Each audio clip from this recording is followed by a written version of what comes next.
달빛 이야기. 달은 음력 보름이 될 때까지 점점 커지다가 보름이 되어 완전한 형태를 갖추고 지나가면서 점점 기울어 금음날이 되면 모습을 찾아볼 수 없을 만큼 작아진다. 헌데 옛날에 이런 이치를 모르고 사는 사또 하나가 어느 마을에 부임해 왔다. 그는 어떻게 벼슬을 얻었는지도 모를 정도로 멍청했는데 한술 더 떠서 모자람을 지식으로 채우려 하지 않고 매일같이 술과 음식으로 배만 채웠다. 그렇기에 마을 사람들의 일은 뒷전이고 매일같이 술판을 벌이고 놀기 바빴다. 그렇게 몇 달이 지나자 사람들의 원성이 자자했는데 보다 못한 마을의 유명한 스님 하나가 사또를 찾아갔다. 사람들의 말을 전하기 위해서였다. 스님이 찾아간 그날도 사또는 사람들과 술을 마시며 놀고 있었다. 그래서 스님도 어쩌다가 그 자리에 합석해 말을 꺼낼 기회를 엿보고 있었는데 갑자기 고개를 들어 밤하늘의 달을 보던 사또가 말했다. 내가 여기에 온 지 어느덧 나흘이나 지났건만 어찌하여 달이 한 번도 뜨지 않는단 말이냐. 달빛이 은은하게 비치지 않으니 술맛이 나질 않는구나.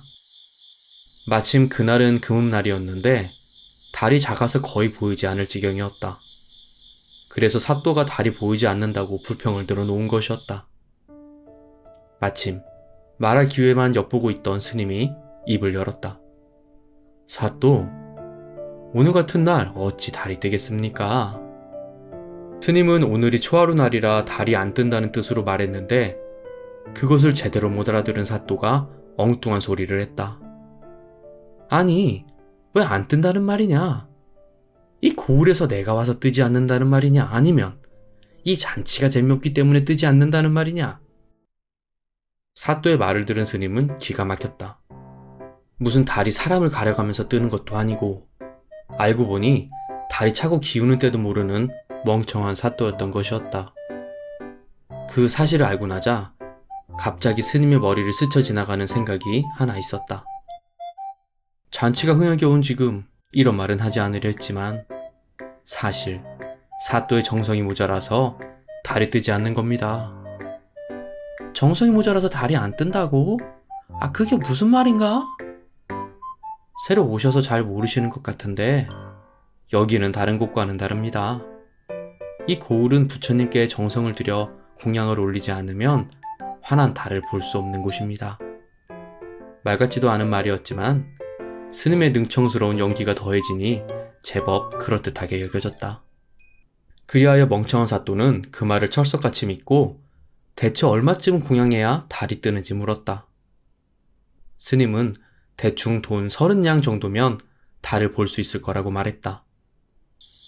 다음날 사또는 사람을 시켜 돈 30냥을 절에 보냈는데 스님은 그 돈을 가지고 보리쌀을 사서 가난한 이들을 위해 나눠주었다. 사또는 이틀 뒤에 또다시 잔치를 벌였는데 잔치가 무르익을 즈음 해가 넘어가고 어둑해졌다. 그러고는 서쪽 하늘에서 눈썹 같은 초승달이 떠올랐다. 그렇지, 내 부처님께 공양을 해서 이렇게 달이 떠올랐구나. 역시 달이 떠올라야 술맛이 좋은 법이지. 사또는 손뼉을 치고 좋아했지만 그것도 잠시. 이왕이면 다홍치 말하고 달이 조금 더 크고 밝았으면 좋겠다는 생각을 했다. 그래서 말했다. 달이 떠서 좋기는 한데 저렇게 작고 희미한 달보다는 좀 더 커다란 달이었으면 좋겠단 말이야. 어떤가? 좀 더 큰 달을 뜨게 할 수는 있는가? 사또께서 30냥을 공양하였으니 30냥 어치만 뜨는 것이지요. 만약 좀 더 많은 공양을 하신다면 더 큰 달을 볼 수 있을 것입니다. 이 말에 사또는 또 속아 넘어갔다. 그럼 얼마를 더 바치면 될까?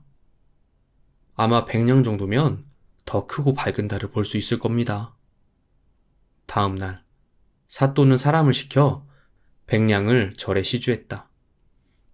스님은 이번에는 쌀을 사서 가난한 이들에게 나눠주었는데 100냥이라는 거금이어서 그런지 많은 사람들에게 골고루 나누어줄 수 있었다.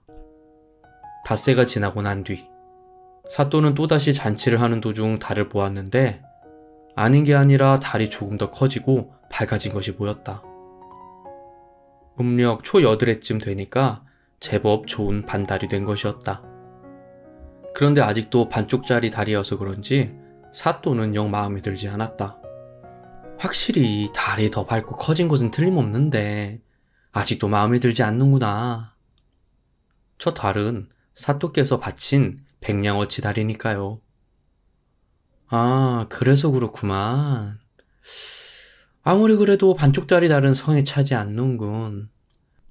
아, 그러면 스님, 내 하나만 마지막으로 여쭙시다. 대체 얼마를 바쳐야, 아니, 얼마를 공양해야 크고 둥근 달을 볼 수 있겠소? 아마 돈 1000냥이면 반드시 크고 둥근 보름달을 볼 수 있을 것입니다. 좋소. 큰돈이긴 하지만 내 마지막이라 생각하고 내일 바로 절에다 돈을 보내리다. 그래서 사또는 다음날 돈 1000냥을 절에 보냈다. 그 돈은 역시나 마찬가지로 굶고 헐벗은 사람들을 위해 쓰여졌다. 1회가 지난 다음 사또가 또다시 잔치를 벌이니 마침 보름날이 되어서 동산의 쟁반 같은 보름달이 환하게 떠올랐다. 그걸 보고 사또는 그럼 그렇지. 이제야 달이 제대로 떴구나. 역시 돈이 좋네 좋아.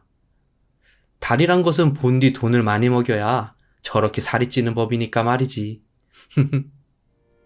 라고 말했다. 그 말을 들은 스님은 헛웃음이 나왔지만 어쨌거나 사또의 돈으로 굶주린 사람들을 도울 수 있었기에 조용히 맞장구만 쳐주었다. 서양인들에게 낮은 신이 지배하고 밤은 악마가 지배한다는 통념이 있는데요. 그렇기에 그들은 밤을 무서워했죠. 특히나 달이 불길한 징조를 뜻하는 경우가 많았는데 늑대인간이 보름달을 보고 변신하는 설정도 그런 사회적 통념이 크게 작용했다고 생각합니다. 반대로 동양에서의 보름달은 아주 좋은 의미를 지니고 있죠. 농경 생활을 하며 한 곳에 오래 머물러 살았기에 농사일로 바쁜 시기에 밤을 환히 비춰주는 보름달은 늦게까지 일할 수 있게 해주는 고마운 존재였습니다. 그렇기에 보름달에 달맞이를 간다거나 날짜를 음력으로 세는 것, 그리고 추석이 큰 의미를 지니는 명절인 것을 보면 알 수 있죠. 화려한 해보다 은은한 달을 좋아하던 우리네 조상들, 그리고 거기에 딱 들어맞는 저의 채널 달빛 이야기. 구독과 좋아요, 알람 설정 부탁드릴게요. 감사합니다.